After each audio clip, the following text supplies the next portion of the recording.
Welcome to a brand new episode of This Week in Apps. I'm Ariel from App Figures, and here's your weekly roundup of the most interesting updates from the world of mobile apps and games, according to me. Remember Wordle, the simple word game that took the internet and eventually the App Store by storm back in January? If so, you probably also remember the other Wordle, a mobile game with the same name created back in 2016 that became the most downloaded game in the US for quite a while. Well, fast forward a few months and the sensation is somewhat over. The New York Times acquired the official web game, and downloads of the other Wordle were on the decline. But then, ad network AppLovin decided it was time to get busy and very quietly acquired Wordle.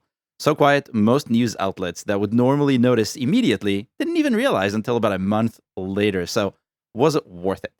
Let's have a look at downloads. Now, I'd normally look at revenue to answer such a question, but AppLovin is an ad network that cares about eyeballs for its ads. So, downloads make a lot more sense here. The game changed hands in early April, although both the developer and AppLovin were silent about the entire transaction, looking when the app's publisher name changed and gave it away. By April, it was obvious demand for Wordle was shrinking fast. Daily downloads, which were in the hundreds of thousands for all of February, every day, got cut to less than 80,000 by the end of March, so a great time to get out if you're the developer and you can make a chunky exit on a game you made back in 2016.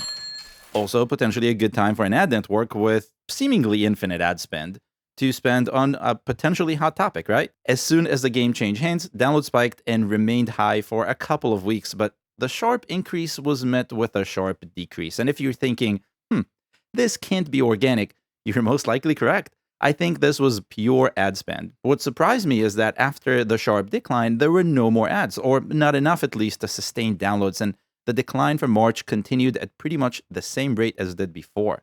If you squint, you can see the trend from March continuing as soon as the ad-supported bump ended. So, was it worth it? I don't think so, but I can't really fault AppLovin for trying. Who knew the trend that would started so abruptly would also decline so abruptly, right?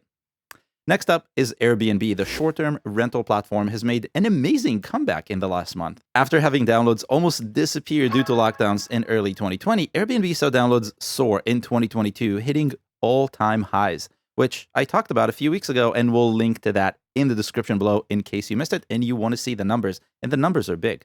But a competing app has seen downloads rising as well, and in the last few months has been consistently beating Airbnb in the US. Vrbo, the Wish version of short-term rentals, as some on the internet dubbed it, looks and operates much like Airbnb. The site isn't as sleek as Airbnb, especially not when compared to the new Airbnb that launched not too long ago, and there aren't as many listings in my experience, but that's not stopping Vrbo, which is owned by Expedia, from outpacing Airbnb in terms of downloads. In January, the pair saw a similar number of downloads in the US. Our estimates put downloads at an average of 28,000 per day. Nice.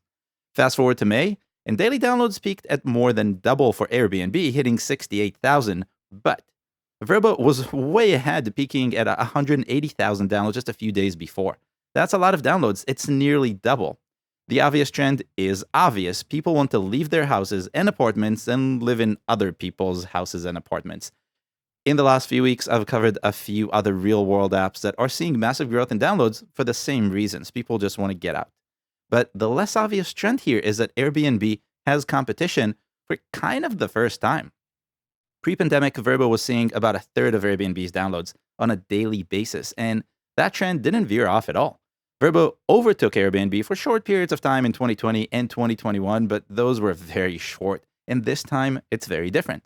It could be that demand is simply higher than Airbnb supply, or that Vrbo is spending way more in ads, but overall, it means Airbnb is no longer the only game in town, and I hope that means we'll get better customer service, from my experience.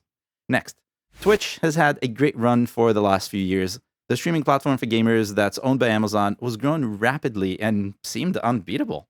Then came COVID lockdowns, and Twitch was not just being used by more people, but it was also being used for more than just games. And there's more. It was bringing in more revenue from its apps than ever before. Downloads are nice, but if you've been following the channel for long enough, you know my thoughts about these platforms. It's all about creators. Twitch has a simple incentive for creators. It lets viewers reward streamers with money. What else can you ask for, right?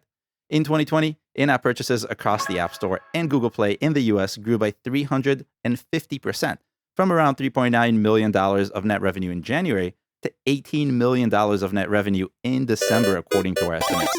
Things got even better in 2021. Our estimates show that Twitch's net revenue in the US grew to $27 million in March and in April. That's nearly 6 times higher than January of 2020. But wait, in October of 2021, a massive hack resulted in a leak that exposed how much Twitchers were earning, and the good run ended. Revenue dropped almost instantly, and Twitch was unable to recover, ending 2021 December with $13 million of net revenue in the US, a half of March. Crazy, right? Things didn't get better in 2022 either. In fact, April's revenue, the last full month, in the US was lower than January of 2020, just $3.7 million of net revenue. Can Twitch recover? I think the answer isn't a hard no, but it's also not a definite yes. Why? Because YouTube saw the opportunity and has been focusing more of its attention on gamers, adding features that Twitch had and enticing gamers to switch over because it has more ways to monetize back to creators. And why is YouTube so determined to get creators over? Because TikTok has been stealing its creators. See what's going on here? This vicious cycle is a good reminder that creators are the hot commodity these days. The platforms know it, and much like last year's streaming wars for video streaming, I have a feeling we'll see platforms fighting over creators in 2022, and that's really great for us, creators. If you're a creator, now's a great time to double down and do more. Now, let's move on to dating apps. Bumble has been one of the highest earning apps in the US for a very long time. While it isn't earning as much as Swipe Master Tinder, it's really the only one that gets close. Not only that, thanks to lockdowns and a world that quickly became digital, Bumble's revenue was growing pretty nicely in the last couple of years, but Bumble wanted more and had a simple way to earn it by increasing prices and offering fewer features for free. Did it work?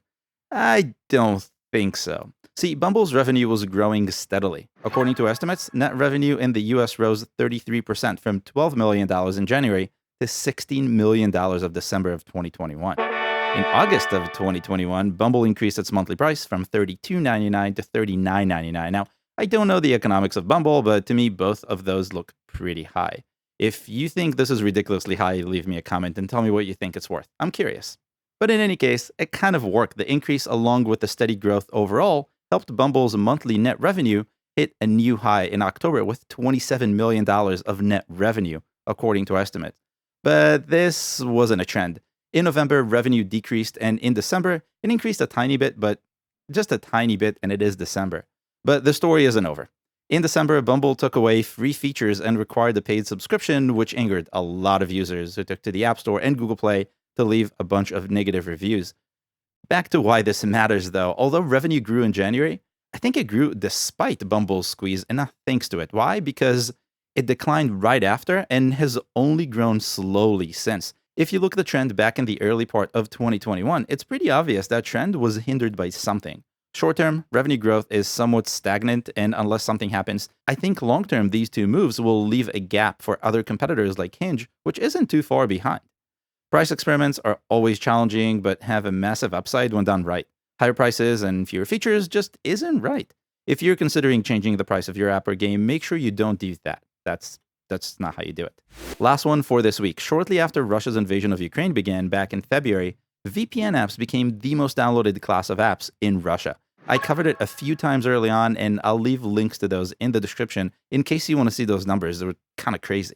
Now, nearly 3 months into it, I was curious to see if this wave was over.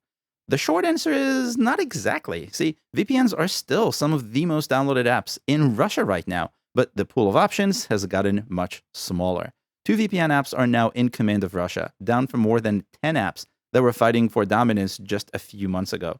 The two are 1.1.1.1 from Cloudflare, a well-known name, and Super Unlimited Proxy, an unknown name. Downloads of both rose sharply at the end of February. Within 2 weeks of Russia's invasion, weekly downloads rose from around 14,000 to nearly 1 million for the pair, according to our estimates.